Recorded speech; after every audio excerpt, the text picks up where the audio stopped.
음주를 했다는 사실 자체도 인정하고 술자리에 동석한 주변인들의 진술까지도 확보가 되었지만 공소장 어디에도 음주운전이라는 표현은 찾아볼 수가 없습니다.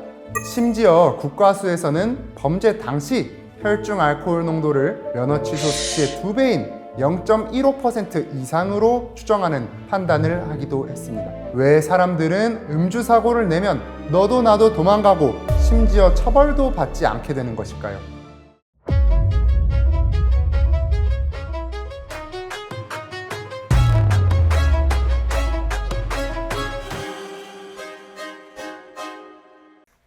네, 안녕하세요. 김병국 변호사입니다. 오늘은 요즘 뉴스에 연일 보도되고 있는 음주운전과 관련된 내용을 알아보려고 합니다.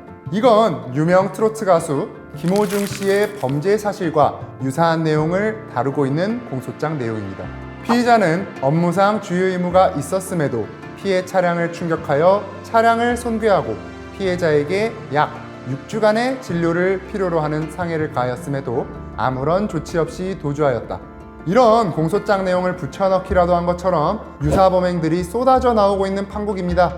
왜 음주와 관련된 내용은 사라진 것일까요? 왜 사람들은 음주 사고를 내면 너도 나도 도망가고 심지어 처벌도 받지 않게 되는 것일까요? 이 유명 가수의 사건을 면면히 살펴보면 본인이 음주를 했다는 사실 자체도 인정하고 술자리에 동석한 주변인들의 진술까지도 확보가 되었지만 공소장 어디에도 음주운전이라는 표현은 찾아볼 수가 없습니다. 심지어 국과수에서는 범죄 당시 혈중 알코올 농도를 면허 취소 수치의 2배인 0.15% 이상으로 추정하는 판단을 하기도 했습니다. 그런데도 검찰에서는 음주 수치를 특정하기 어렵다고 보았습니다. 이 두 기관은 위드마크 공식이라는 같은 공식을 사용했는데 말이죠. 음주운전 범죄에서 위드마크 공식은 왜 많은 음주운전자들이 사고 후에 도주를 해버리고 처벌을 받지 않게 되는지 이해하는 데 중요한 열쇠입니다. 이 위드마크 공식이란 1931년 스웨덴의 생리학자 위드마크가 만든 공식입니다. 최종 음주 이후 시간이 경과되어 음주 당시 혈중 알코올 농도를 측정할 수 없는 경우 체중, 성별 개수, 시간당 혈중 알코올 농도 감소량 등을 계산하여 혈중 알코올 농도를 추산하는 공식입니다. 이 공식 자체에 대하여서는 피측정자의 체질을 전혀 고려하지 못한다는 단점이 있기도 합니다. 그러나 이 공식 자체가 잘못된 것은 아닙니다. 이 공식은 한국에서도 그리고 해외에서도 현재 활발히 사용하고 있는 신뢰할 만한 공식입니다. 음주운전으로 이렇게 사고를 내게 되면 도로교통법과 특정범죄 가중처벌 등에 관한 법률이라는 두 가지 법에 따라 처벌을 받게 됩니다. 당시 상황을 모면하고자 그냥 도주하는 경우에도 특정범죄 가중처벌 등에 관한 법률 중 도주치상죄가 성립하게 되겠죠. 기본적으로 음주를 한 이후에 사고를 낸다면 이 두 가지 법률에 따라 형법상 처벌을 받게 되는 것입니다. 형사사건에서는 높은 수준의 입증 책임을 요구할 수밖에 없는데요. 바로 이러한 이유로 음주운전을 하고 도주한 사람들이 음주와 관련된 법률로 처벌을 받지 않는 일로 이어지게 되는 것입니다. 대한민국의 형사법 체계는 헌법에 따라 무죄 추정의 원칙이라는 대원칙을 따르고 있습니다. 그리고 이 원칙에 따른 형사소송법 규정에 따라 범죄 사실의 인정은 합리적인 의심이 없는 정도의 증명이 이루어져야만 가능합니다. 범죄자를 많이 잡는 것보다 또 무고한 사람이 벌을 받지 않아야 하기 때문이겠죠.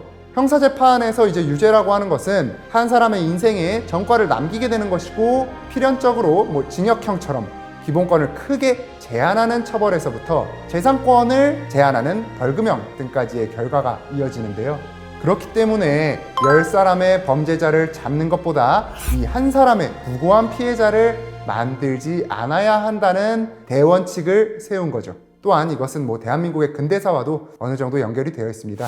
물론 음주운전 사고를 저지르고 그 자리에서 체포된 현행범은 당연히 문제가 되지 않습니다. 사고 당시에 음주 정도를 바로 측정하면 되고 음주 측정을 거부하는 경우에도 처벌 규정이 마련되어 있기 때문입니다. 하지만 사고 후에 이제 도주를 내서 한참 뒤에 측정을 하게 되면 사고 당시에 이 사람의 혈중 알코올 농도가 어느 정도인지 추론하기가 어려워지게 됩니다. 심지어 도주 이후에 의도적으로 술을 마시는 술타기를 하면 더 어려워지게 되고요. 요즘 뉴스에서 계속 나오고 있죠. 음주 사고 후 일부러 술을 더 마시고 음주운전 당시에는 많이 마시지 않았다고 진술해버리는 것입니다. 이 경우 시간이 한참 흐른 뒤에 혈중 알코올 농도로 사고 당시에 알코올 농도를 추론하기 어렵게 되는 것이고, 이제 좀 더 나아가서는 이 사람이 사고 당시에는 처벌을 받을 정도가 아니었는데 사고 이후에 술을 많이 마셔서 이 수치가 나오는 거 아니야?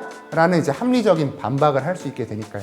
앞서 얘기한 형사재판의 대원칙에 따르면 결국 법원에서 유죄를 선고하기 위해서는 합리적인 의심이 없는 정도의 증명에 이르러야 하는 것인데, 이렇게 그냥 도주를 해버리는 경우 음주 상태에서 운전을 했다는 것이 합리적인 의심이 없는 정도의 증명에 이르기 어려워진다는 것이죠.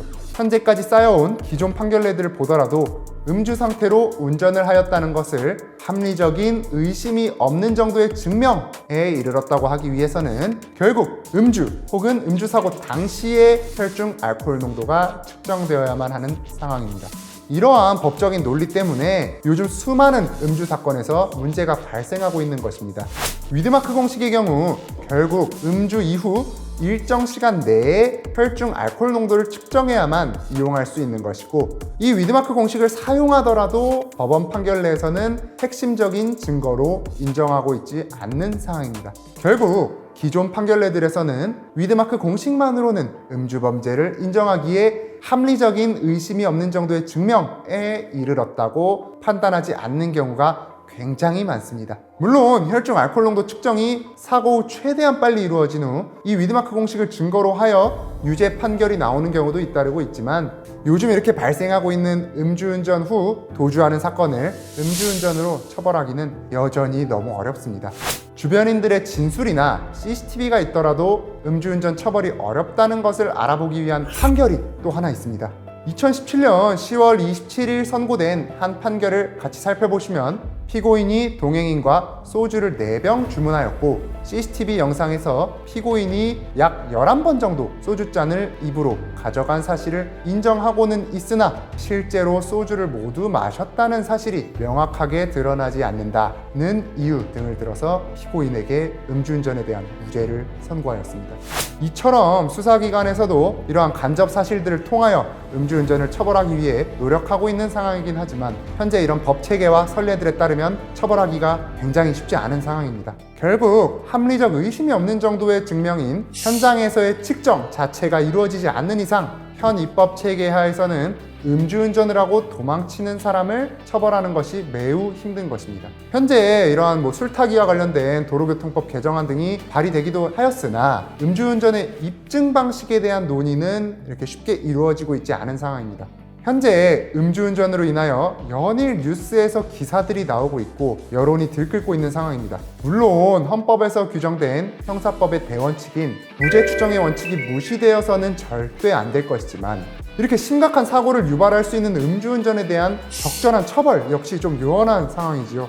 앞으로 음주운전과 관련된 입법이 최우선적으로 보완되어야 함은 물론이고, 합리적 의심이 없는 정도의 증명의 정도에 대한 논의가 더욱 이루어지기를 소망하며 이번 편 마치겠습니다.